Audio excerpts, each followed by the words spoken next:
আমার সামনে দাঁড়িয়ে থাকার মতো তোর যোগ্যতা নেই, এখান থেকে দূর হয়ে যা। ম্যাডাম, আপনি এটা ঠিক করেননি, এই থাপ্পড়ের মূল্য আপনাকে পরিশোধ করতে হবে।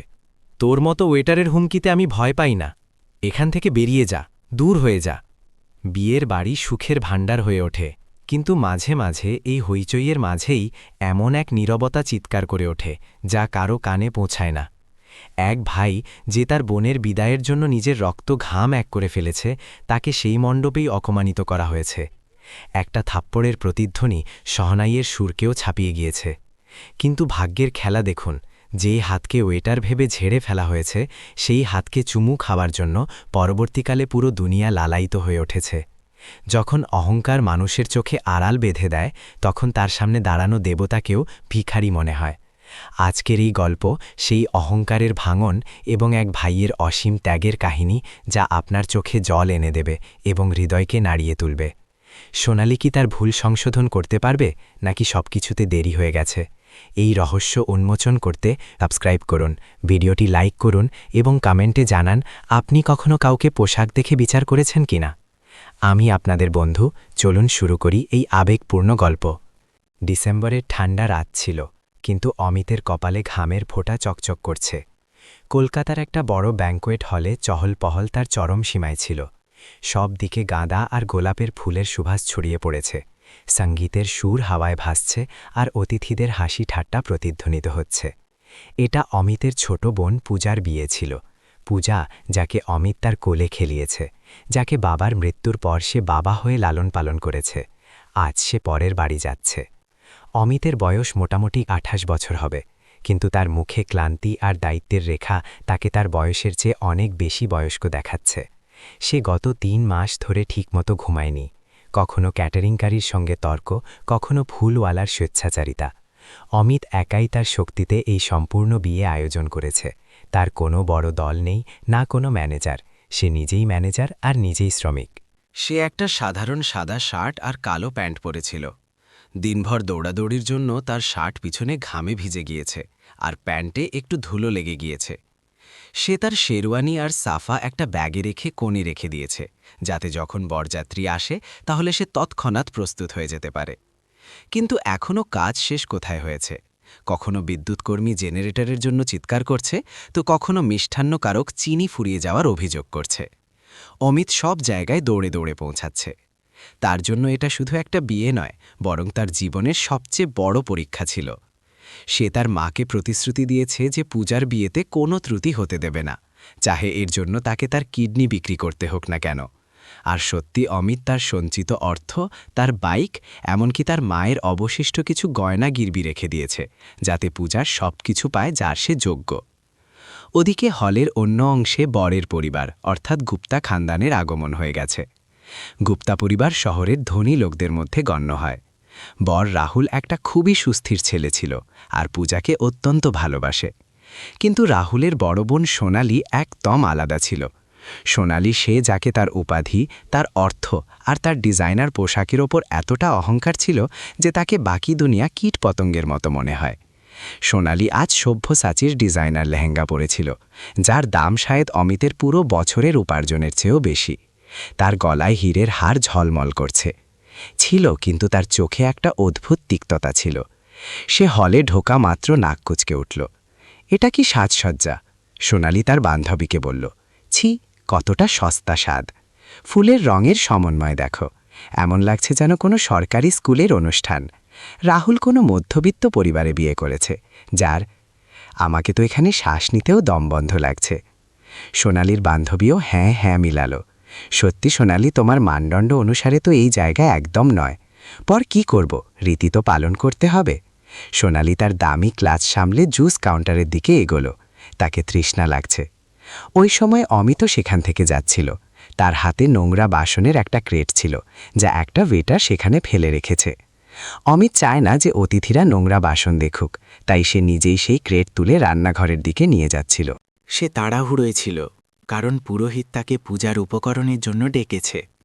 ভিড় অনেক ছিল। হঠাৎ সোনালি তার ফোনে দেখতে দেখতে ঘুরল আর অমিতের সঙ্গে ধাক্কা লাগল।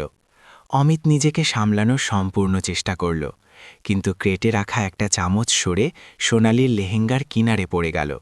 সেই চামচে একটু রসমালাই লেগেছিল। বাস, তারপর কি হল? সোনালি যখন তার 5 লাখের লেহেঙ্গায় সেই হলুদ দাগ দেখল, তাহলে তাকে মনে হলো যেন আকাশ ভেঙে পড়েছে। অন্ধ হয়ে গেছ কি? সোনালি চেঁচাল। তার আওয়াজ এতটা উচ্চ ছিল যে আশপাশের সঙ্গীতও মৃদু হয়ে গেল। অমিত ঘাবড়ে গেল। সে তাড়াতাড়ি ক্রেট নিচে রেখে হাত জড়ল। ক্ষমা করবেন ম্যাম, আমার মনোযোগ ছিল না। আমি শুধু এই বাসন সরিয়ে নিয়ে যাচ্ছিলাম। তোমার মনোযোগ না থাকার কারণে আমার ডিজাইনার লেহেঙ্গা নষ্ট হয়ে গেল? সোনালির রাগ সপ্তম আকাশে ছিল। তোমাকে জানা আছে এটা কত দামের? তোমার সম্পূর্ণ বংশের উপার্জন বিক্রি হয়ে গেলেও এর একটা অংশ কিনতে পারবে না। 2 পয়সার ওয়েটার কোথাকার? তোমাকে চাকরিতে কে রেখেছে? তোমার ম্যানেজার কোথায়? অমিতের মুখ লজ্জায় লাল হয়ে গেল। আশপাশে অতিথিরা জমা হতে শুরু করল। কিছু লোক ভিডিও রেকর্ড করতে লাগল। অমিত নরম স্বরে বোঝানোর চেষ্টা করল। ম্যাম, আমি ওয়েটার নই, আমি তো শাট আপ। সোনালি তার কথা কেটে গেল। আমাকে বলো না যে তুমি কে। তোমার চেহারা আর তোমার এই ঘামের দুর্গন্ধযুক্ত পোশাক বলে দিচ্ছে যে তুমি কে। তোমার মতো লোক শুধু ভিক্ষা চাওয়া বা নোংরা বাসন তোলার যোগ্য। এত বড় পার্টিতে তোমার মতো অশিক্ষিতদের চাকরি দেওয়া হয় কেন? অমিতের চোখে অশ্রু এলো। অপমানের নয়, বরং অসহায়তার। আজ তার বোনের বিয়ে ছিল। যদি সে কিছু বলে তাহলে হইচই আরও বাড়বে। যদি বিষয়টা খারাপ হয় তাহলে এর প্রভাব পূজার বিয়েতে পড়বে। তাই সে তার মাথা নিচু করে রাখল। সে অপমানের তিক্ত ঢোক গিলে মিল। ম্যাম, আমি পরিষ্কার করে দিচ্ছি। অমিত তার পকেট থেকে রুমাল বের করল। সাবধান, যদি আমাকে ছয়। সোনালি তার হাত ছেড়ে ফেলল। আর তারপর যা হলো, যার আশা সেখানে দাঁড়ানো কোনো ব্যক্তি ছিল না। সোনালি দেখভাল না করে তার হাত তুলল আর একটা জোরালো চড় অমিতের গালে মারল। চাটাক। পুরো হলে নীরবতা ছড়িয়ে পড়ল। সহনাই বাজানো বন্ধ করল। লোকেরা তাদের নিজ নিজ জায়গায় থেমে গেল। সেই থাপ্পড় শুধু অমিতের গালে লাগেনি, সে তার আত্মসম্মানে লাগল। সে সেই ভাইয়ের ত্যাগে লাগল, যে গত 24 ঘণ্টা ধরে ক্ষুধার্ত তৃষ্ণার্ত অবস্থায় কাজ করছে। অমিতের গাল জ্বালা করতে লাগল। তার চোখের সামনে অন্ধকার ছেয়ে গেল, কিন্তু সে উফ পর্যন্ত করেনি। সে তার মুষ্ঠ বেঁধে তারপর খুলল। তাকে পূজার মুখ মনে পড়ল। সে এখনও পার্লারে সাজগোজ করছে হবে। তাকে জানা নেই যে বাইরে তার ভাইয়ের সঙ্গে কি ঘটছে। এখান থেকে বেরিয়ে যাও, সোনালি চিৎকার করল। তার অশুভ চেহারা আমাকে আবার দেখাবে না। সিকিউরিটি কোথায়? সিকিউরিটি, এই লোকটাকে বাইরে ফেলে দাও। সেখানে উপস্থিত কিছু আত্মীয় এসব দেখছিল। তারা জানে যে অমিত পূজার ভাই, কিন্তু গুপ্তা খানদানের মেয়ের সামনে মুখ খোলার সাহস কারও ছিল না। সবাইকে ভয় ছিল যে যদি কিছু বলে তাহলে সম্পর্ক ভেঙে যেতে পারে। সবাই চোখ নিচু করল। কাপুরুষতার এটা সবচেয়ে বড় উদাহরণ ছিল। অমিত চারদিকে তাকালো। কেউ তার সাহায্যে এলো না। সে একটা গভীর নিঃশ্বাস নিল। জি ম্যাম, আমি চলে যাচ্ছি। আপনি দয়া করে রাগ করবেন না। বিয়ের বাড়ি। অমিত খুবই বিনয়ের সঙ্গে বলল। সে মাটিতে পড়া সেই চামচ তুলল আর চুপচাপ মাথা নিচু করে হলের পিছনের দরজার দিকে এগোল। সোনালি তার নাক কুচকাল আর তার বান্ধবীকে বলল, মেজাজ খারাপ করে দিল এই অজ্ঞানীটা। জানি না কী রকম লোক আসে। চলো ওয়াশরুমে গিয়ে এটাকে পরিষ্কার করি। সোনালি সেখান থেকে চলে গেল, কিন্তু সেখানে উপস্থিত বাতাসে একটা ভারীতা রেখে গেল। অমিত রান্নাঘরের পিছনের অন্ধকার করিডরে গিয়ে দেয়ালে হেলান দিল। তার শরীর কাঁপছে। সে তার গাল ছুল, যা এখন ফুলে উঠেছে। তার চোখ থেকে দুটো মোটা অশ্রু ঝরে পড়ল। সে কাঁদতে চায় না। পুরুষকে ব্যথা হয় না, এসব বলার কথা ছিল। যখন হৃদয়ে আঘাত লাগে, তাহলে পুরুষ কি পাথরও কাঁদে। সে তার মায়ের ছবি তার মানিব্যাগ থেকে বের করল। মা, দেখছ নাকি? আজ যদি বাবা থাকতেন তাহলে কি কেউ আমাকে ওয়েটার ভেবে থাপ্পড় মারতে পারত? আমি শুধু পূজার সুখ চাই মা, শুধু পূজা সুখী থাকুক। সে তার অশ্রু মুছল। তাকে কাঁদার অধিকার নেই। এখনও অনেক কাজ বাকি। এখনও বরযাত্রীর স্বাগত করতে হবে। তাকে তার শেরওয়ানি পরতে হবে। তাকে ভাইয়ের কর্তব্য পালন করতে হবে। সে ঠান্ডা জলে মুখ ধুল, তার লাল হয়ে যাওয়া চোখ ঠিক করল, আর তারপর সে শেরওয়ানি পরার জন্য একটা ছোট ঘরে চলে গেল। প্রায় আধ ঘণ্টা পর বরযাত্রী দরজায় পৌঁছে গেল। ঢোল নাগাড়া শব্দে আকাশ গমগম করছে। বর রাহুল ঘোড়ায় বসে হাসছে। তার সঙ্গে তার বাবা মিস্টার হরেন্দ্র গুপ্তা চলছেন। হরেন্দ্র গুপ্তা শহরের সবচেয়ে বড় শিল্পপতিদের মধ্যে একজন। কিন্তু তার স্বভাব খুবই সরল। সে এমন একটা মানুষ যে দারিদ্র্য দেখেছে, আর তাই সে প্রত্যেক মানুষের মর্যাদা দিতে জানে। বরযাত্রী স্বাগত করার জন্য পূজার চাচা আর মামা সামনে এলো। অমিত সবচেয়ে পিছনে দাঁড়িয়েছিল। সে ক্রিম রঙের শেরওয়ানি পরেছিল আর মাথায় সাফা বেঁধেছে। কিন্তু তার গালে আঙুলের ছাপ এখনও হালকা হালকা দেখা যাচ্ছে, যাকে সে একটু পাউডার লাগিয়ে লুকানোর চেষ্টা করেছে। আরতি হল, ফুল বর্ষণ হল, আর বরযাত্রী ভিতরে হলে প্রবেশ করল। জয়মালার সময় হয়ে গেল। স্টেজকে খুব সুন্দর করে সাজানো হয়েছে। পূজা লাল পোশাকে কোনো পরীর চেয়ে কম দেখাচ্ছে না। রাহুল তাকে দেখে মোহিত হয়ে গিয়েছে। দুজনেই একে অপরকে মালা পরাল আর তালির গর্জন উঠল। সোনালি এখনও রাগে ছিল। সে স্টেজের কাছে দাঁড়িয়ে তার বাবার কানে লাগাচ্ছে। ড্যাড, আপনাকে জানা আছে এখানের কর্মচারীরা কতটা অভদ্র? একটা ওয়েটার আমার লেহেঙ্গা নষ্ট করে দিয়েছে। আমি তো তাকে সোজা করে দিয়েছি, কিন্তু সত্যি এদের কোনো শ্রেণী নেই। রাহুল কোথায় আমাদের ফাঁসিয়েছে? হরেন্দ্র গুপ্তা তার মেয়ের কথা শুনলেন, কিন্তু তিনি কোনো উত্তর দিলেন না। তার দৃষ্টি ভিড়ে কাউকে খুঁজছে। সে বারবার তার ঘড়ি দেখছে আর দরজার দিকে তাকাচ্ছে। ড্যাড, আপনি কাকে খুঁজছেন? সোনালি জিজ্ঞাসা করল। আমি সেই মানুষকে খুঁজছি যার কারণে আজ আমরা এখানে দাঁড়িয়ে আছি। হরেন্দ্রজি গম্ভীর স্বরে বললেন, যার কারণে আজ রাহুলের বিয়ে হচ্ছে, আর যার কারণে আমার ব্যবসা আর আমার প্রাণ রক্ষা পেয়েছে। সোনালি বিভ্রান্ত হয়ে গেল। প্রাণ রক্ষা পেয়েছে? আপনি ডক্টর ত্রিহানের কথা বলছেন কি? সে আসবে? না মেয়ে। হরেন্দ্রজি হেসে না করে মাথা নাড়লেন। আমি ডক্টর ত্রিহানের কথা বলছি না, আমি সেই দেবদূতের কথা বলছি।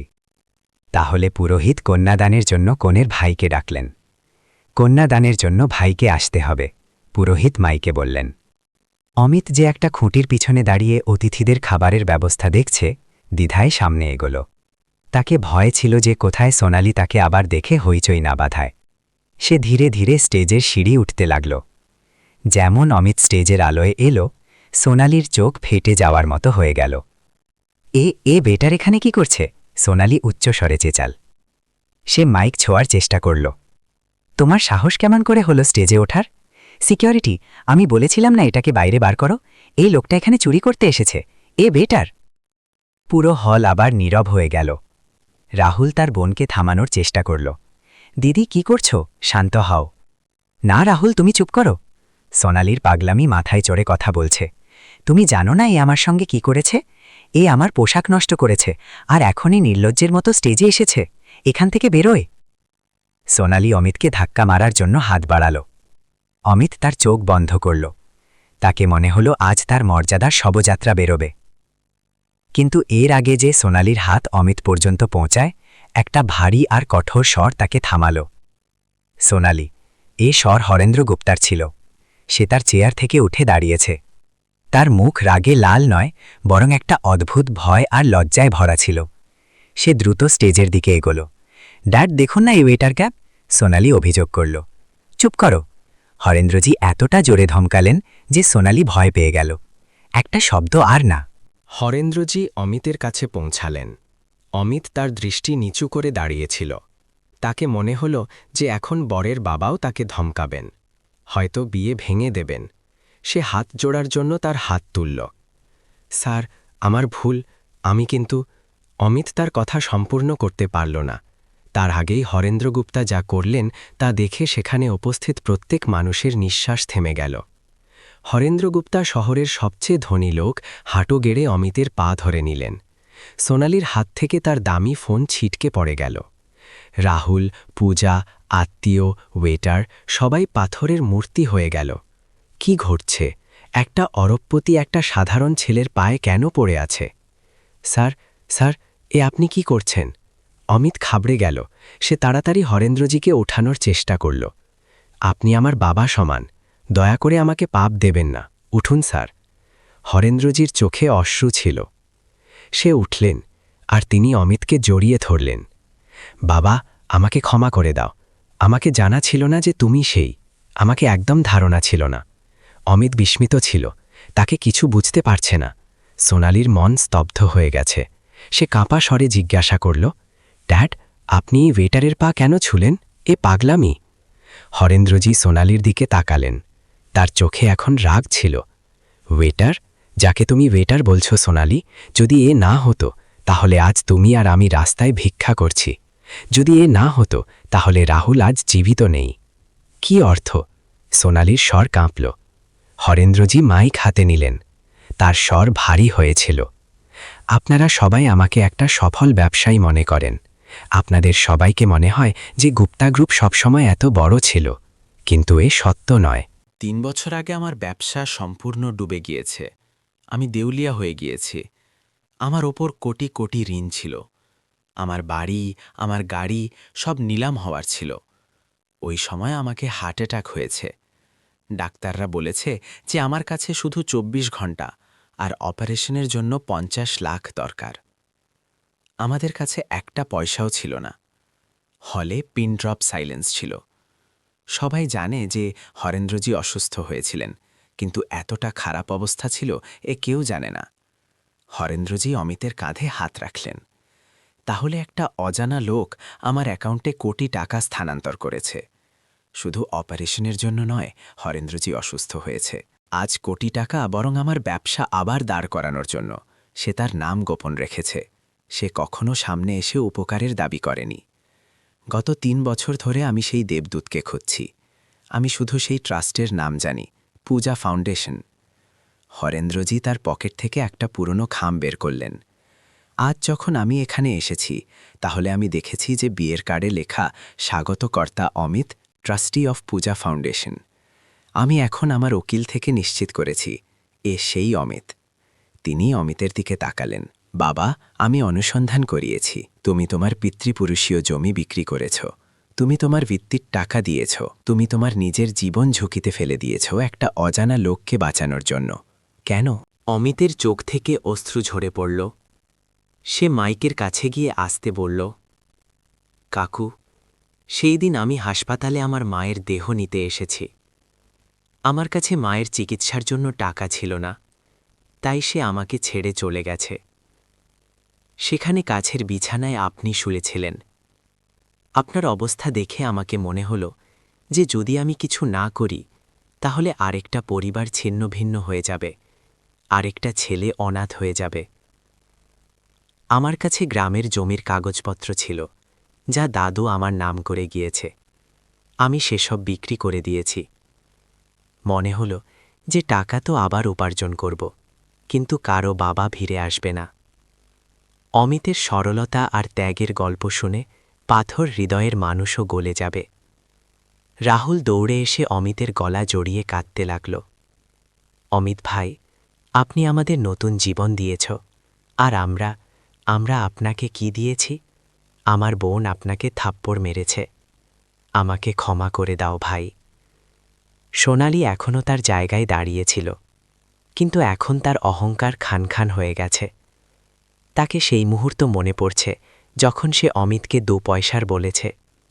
আজ তাকে বুঝতে পারছে যে 2 পয়সার চিন্তা তার ছিল, অমিতের নয়।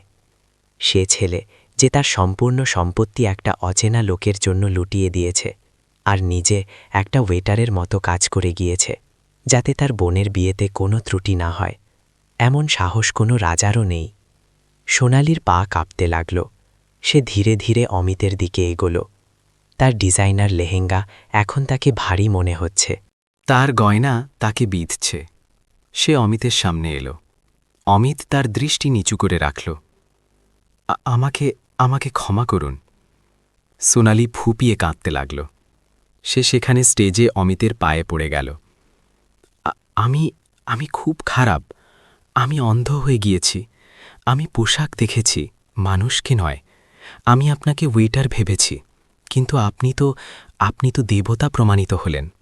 দয়া করে আমাকে ক্ষমা করুন, না হলে আমি জীবনভর নিজের চোখে পড়ে যাব। অমিত তৎক্ষণাৎ ঝুঁকে সোনালিকে কাঁধ ধরে তুলল। না দিদি, এমন করবেন না। আপনি রাহুলের বোন, এখন আমারও বোন। মানুষ থেকে ভুল হয়ে যায়, শুধু একটা কথা মনে রাখবেন। অমিত খুবই গভীরতার সঙ্গে সোনালির চোখে তাকাল। পোশাক মানুষের অবস্থান বলে, তার যোগ্যতা নয়। আর সেবা প্রদানকারী কখনো ছোট নয়। যদি কেউ আপনার জন্য জল নিয়ে আসছে, আপনার নোংরা বাসন তুলছে, তাহলে সে ছোট নয়, সে আপনাকে সাহায্য করছে। মর্যাদা অর্থের নয়, সংস্কারের হয়। সোনালি হাত জোড়ে মাথা নাড়ল। তার মেকআপ অশ্রুতে ধুয়ে গিয়েছে, কিন্তু আজ প্রথমবার সে মেকআপ ছাড়াই মানুষ মনে হচ্ছে। তার অহংকার চিরকালের জন্য শেষ হয়ে গেছে। হরেন্দ্রজি ঘোষণা করলেন, আজ থেকে গুপ্তা গ্রুপে অমিত আমার অংশীদার হবে। আমার অর্ধেক শেয়ার এর। না কাকু, অমিত বিনয়ের সঙ্গে প্রত্যাখ্যান করল। আমাকে কিছু চাই না, শুধু আমার পূজাকে তার মেয়ে করে রাখবেন। তার থেকে কোনো ভুল হয়ে গেলে ক্ষমা করে দেবেন, শুধু এটাই আমার সম্পদ। অমিতের এই উত্তর শুনে পুরো হলে তালির ধ্বনি উঠল। যে লোকেরা কিছুক্ষণ আগে তাকে তাচ্ছিল্যের সঙ্গে দেখছিল, এখন সেই লোকেরা তার সম্মানে দাঁড়িয়েছিল। বিয়ের রীতি সম্পূর্ণ হল, বিদায়ের সময় এলো। পূজা তার ভাইয়ের গলা জড়িয়ে খুব কাঁদল।